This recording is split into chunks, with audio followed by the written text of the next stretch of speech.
भगवान की जय हो। भक्तवत्सल भगवान की जय हो।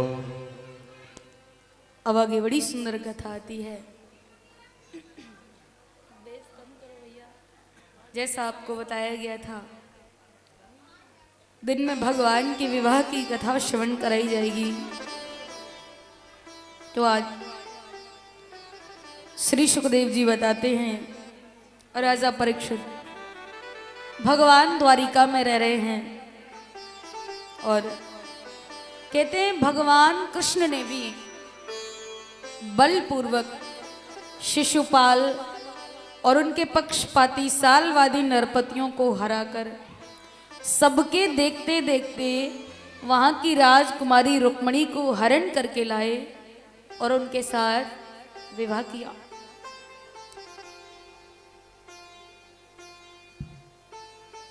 जैसे ही परीक्षित ने ये सुना तो परीक्षित ने कहा, महाराज हमारे प्रभु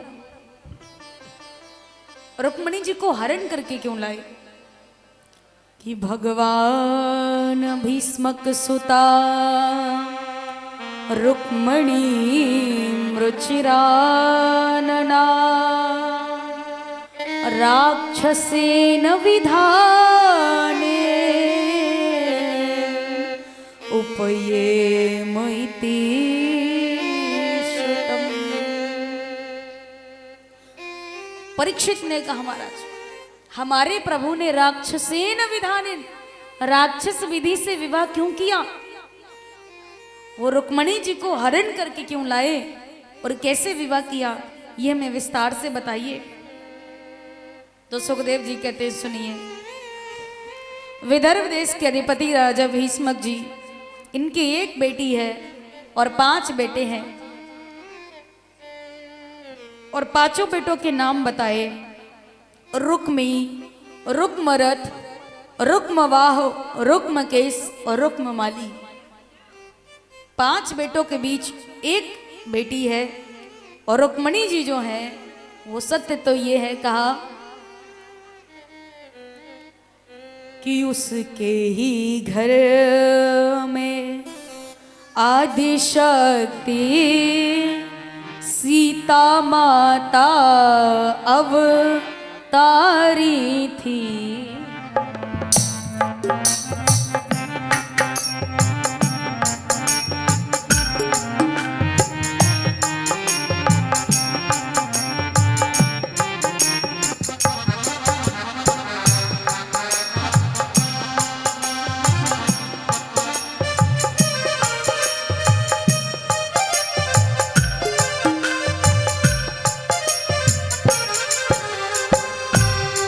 उसके ही घर में आदि शक्ति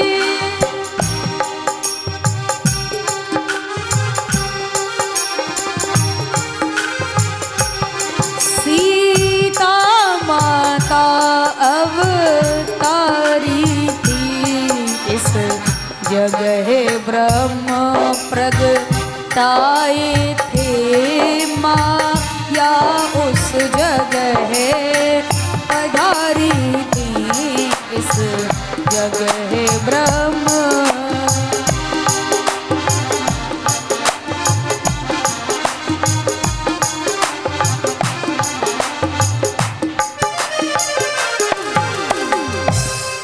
कहा, रुक्मणी जी जगत जननी का अवतार थी और जब से रुक्मणी जी ने होश संभाला, आए दिन जो भी संत विद्वान आते हैं वो कृष्ण के ही गीत गाते हैं। सुन सुन करके रुक्मणी दीवानी हो गई। मन में प्रतिज्ञा की, यदि मेरा विवाह होगा तो श्री द्वारिकानाथ के ही साथ होगा। ऐसी मन में प्रतिज्ञा की, कहा किसी से कुछ नहीं। एक समय राजा भीष्मक जी के मन में आया कि द्वारिकानाथ की महिमा आजकल चारों तरफ फैल रही है और मेरी बेटी भी विवाह के योग्य हो चुकी है। कि रुक्मणी विवाह के योग्य हुई, उस कारण बढ़ता जाता है।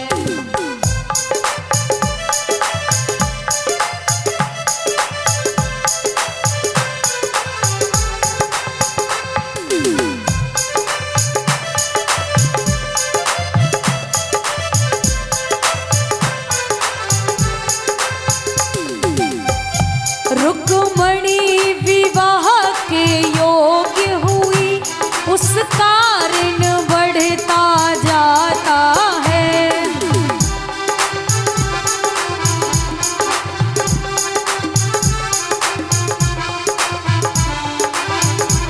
बेटी की बै का चार चंद अब सिर पर चढ़ता आता है।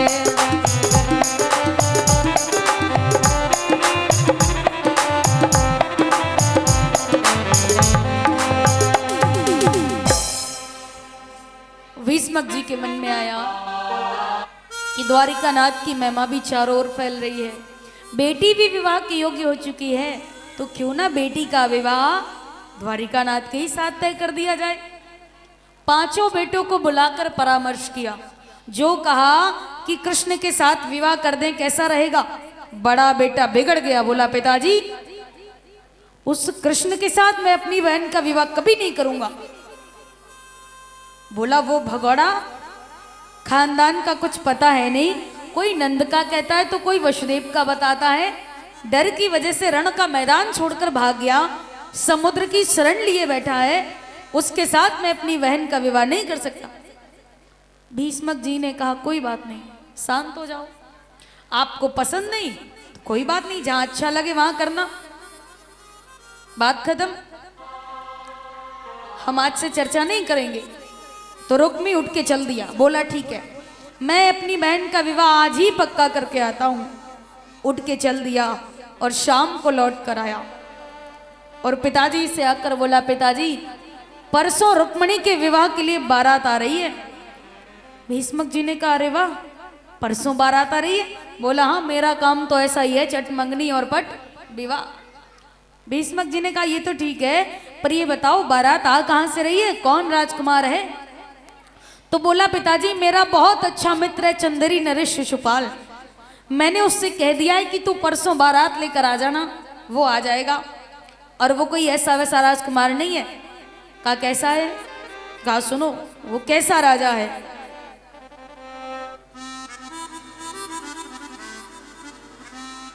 उसके बल विक्रम के आगे सुर नर मुनि असुर दहलते हैं।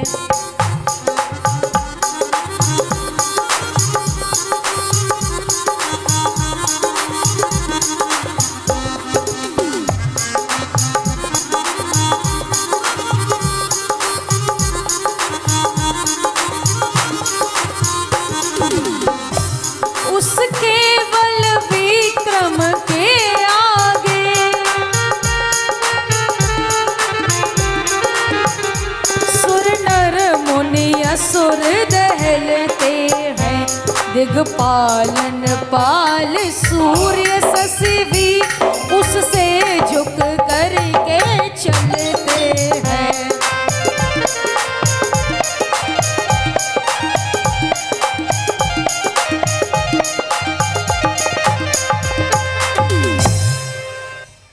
कहा पिताजी वो बहुत बड़ा प्रतापी राजा है, मैंने उससे कह दिया है वो बारात लेकर आ जाएगा। भीष्मक जी ने कहा बेटा ये तो ठीक किया, पर ये बताओ तुमने सगाई कर दी या नहीं। बोला पिताजी ये सगाई वगाई मैं नहीं जानता, मैंने उससे कह दिया है वो बारात लेकर आ जाएगा और जो भी करना हो चटपट यही कर लेना। भीष्मक जी ने कहा हे भगवान परसों बारात आ रही है, सगाई का ठिकाना नहीं है, ये कोई गुड़िया गुड्डा का खेल थोड़ी हो रहा है। तो रुक्मी बोला आप शांत बैठिए, नया जमाना है, नए तरीके से विवाह होगा, आप बस चुपचाप देखिए। तो भीष्मक जी ने कहा ठीक है आप करिए, हम देखेंगे। और इधर जब रुक्मणी जी को समाचार मिला कि आपके भाई ने आपका विवाह शिशुपाल के साथ तय कर दिया है, जैसे रुक्मणी ने ये सुना रुक्मणी घबरा गई, ये क्या हुआ। अरे मैंने तो अपना हृदय सम्राट श्री द्वारिका नाथ को चुना था, अब क्या होगा, अब मैं क्या करूं। रुक्मणी जी परेशान हैं। शाम होती है, शयन कक्ष में जाती हैं, नींद नहीं आ रही है, इसी उधेड़ बुन में लगी हुई हैं। अब मैं क्या करूंगी, मैं किससे क्या कहूँ।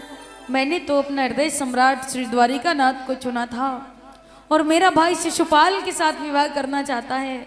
अब मैं क्या करूं। यही चिंतन चल रहा है। येन किन प्रकारेण नींद आई, और जब नींद आई तो रुक्मणी जी स्वप्न देखने लगी।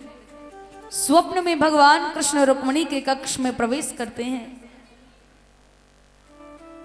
रुक्मणी ने प्रभु को पलंग पर बिठाया और हाथ जोड़कर खड़ी हो गई। भगवान ने कहा, रुक्मणी उदास क्यों हो। रुक्मणी जी ने कहा, प्रभु मैंने आपको अपना हृदय सम्राट चुना था, पर मेरा भाई शिशुपाल के साथ विवाह करना चाहता है, मैं क्या करूं। भगवान ने कहा, रुक्मणी घबराओ नहीं। जब शिशुपाल बारात लेकर आए, आप किसी के हाथों मुझे पत्र भेज देना। आपका पत्र पाते ही मैं आकर आपको ले जाऊंगा। और भगवान हाथ पकड़कर रुक्मणी को पलंग पर बिठाना चाहते थे। इतने में रुक्मणी जी की नींद खुल गई, स्वप्न खुल गया। अब एकदम से चौंक कर इधर उधर देख रही, अरे अभी अभी तो प्रभु यहीं थे, कहाँ गए। इधर उधर ढूंढ रही हैं। रुक्मणी जी समझ गई मैं स्वप्न देख रही थी। अब रुक्मणी प्रभु से कहती हैं, प्रभु आप मुझे दोबारा दर्शन दो, मैं दोबारा सोई जाती हूँ, आप दोबारा मेरे स्वप्न में आओ। पर अब सोच रही हैं, चिंतन कर रही हैं, तो नींद नहीं आ रही है। और जब नींद नहीं आ रही है तो स्वप्न कैसे आए। तो रुक्मणी जी प्रभु से प्रार्थना कर रही हैं, श्याम सपनों में आता क्यों नहीं, श्याम सपनों में आता क्यों नहीं, श्याम श्याम सपनों में आता क्यों नहीं, श्याम सपनों में आता, श्याम सपनों में आता क्यों नहीं, हम सपनों में आता क्यों नहीं, ओ श्याम सपनों में आता क्यों नहीं, ओ श्याम सपनों में आता क्यों नहीं, प्यारी सूरत दिखाता क्यों नहीं, श्याम सपनों में आता क्यों नहीं, श्याम सपनों में आता।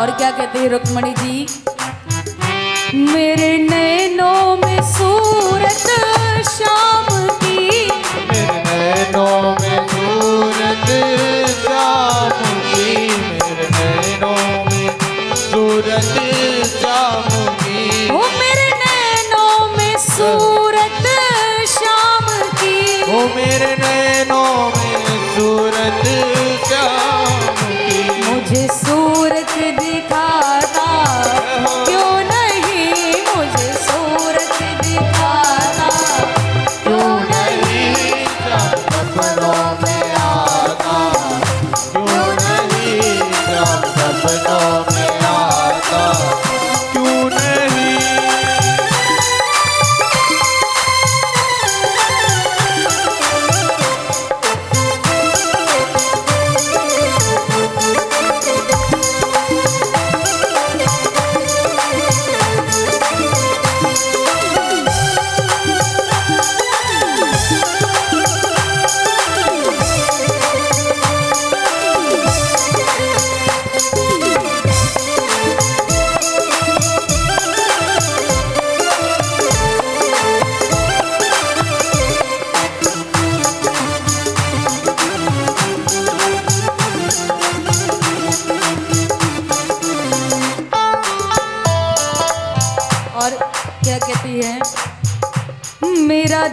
तो दीवाना हो गया, मेरा दिल तो दीवाना हो गया, मेरा दिल तो दीवाना हो गया, ओ मेरा दिल तो दीवाना हो गया, ओ मेरा दिल तो दीवाना हो गया।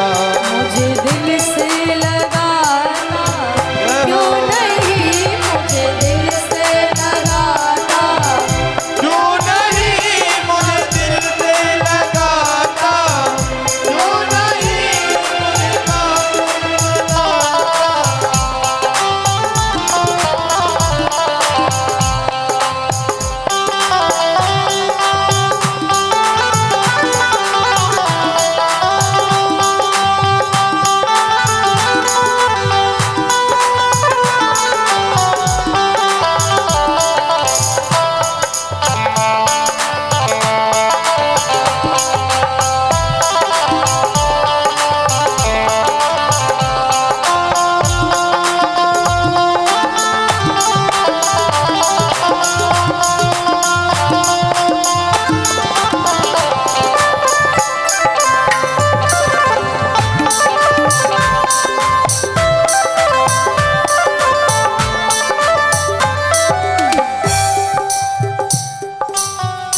शाम सपनों में आना क्यों नहीं, शाम सपनों में आता क्यों नहीं, शाम सपनों में आना क्यों नहीं, वो शाम सपनों में आता क्यों नहीं, शाम सपनों में आना क्यों नहीं, शाम सपनों में आना क्यों नहीं प्यारी सूरत दिखाता, क्यों नहीं शाम सपनों में आता, क्यों नहीं।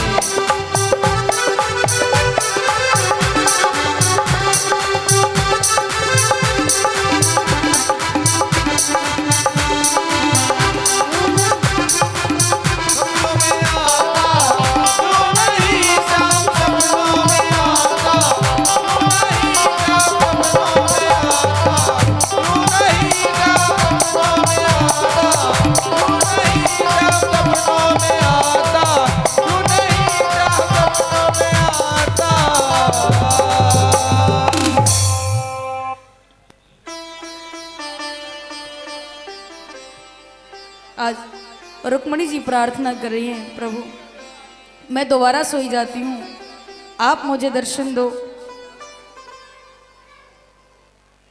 पर जब चिंतन चल रहा है तो नींद नहीं आ रही है, और जब नींद नहीं आ रही है तो स्वप्न कैसे आए।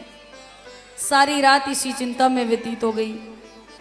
प्रातःकाल हुआ, रुक्मणी बड़ी उदास बैठी हैं।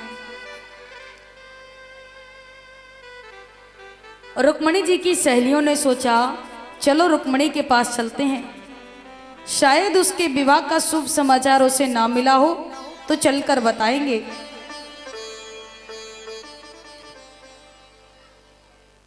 तो रुक्मणी जी की सहेलियां चली, रुक्मणी जी के पास पहुंची और रुक्मणी जी से कहा, रे रुक्मणी तू इतनी उदास क्यों बैठी है, आज तो बड़ी खुशी का दिन है।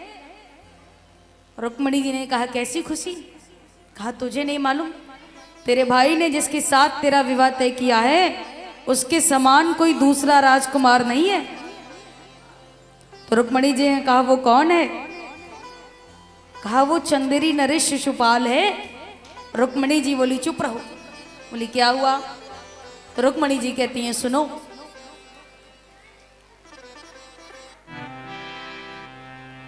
कि जो वह मलेक्ष वरने आया तो तेल डाल जल जाऊंगी।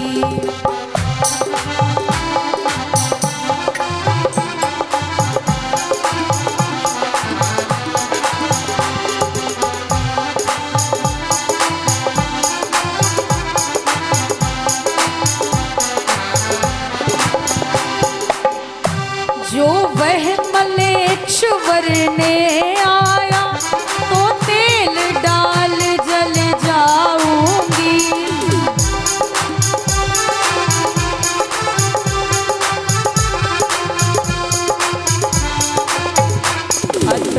शादी से पहले ही बर्बादी कर दिखलाऊंगी।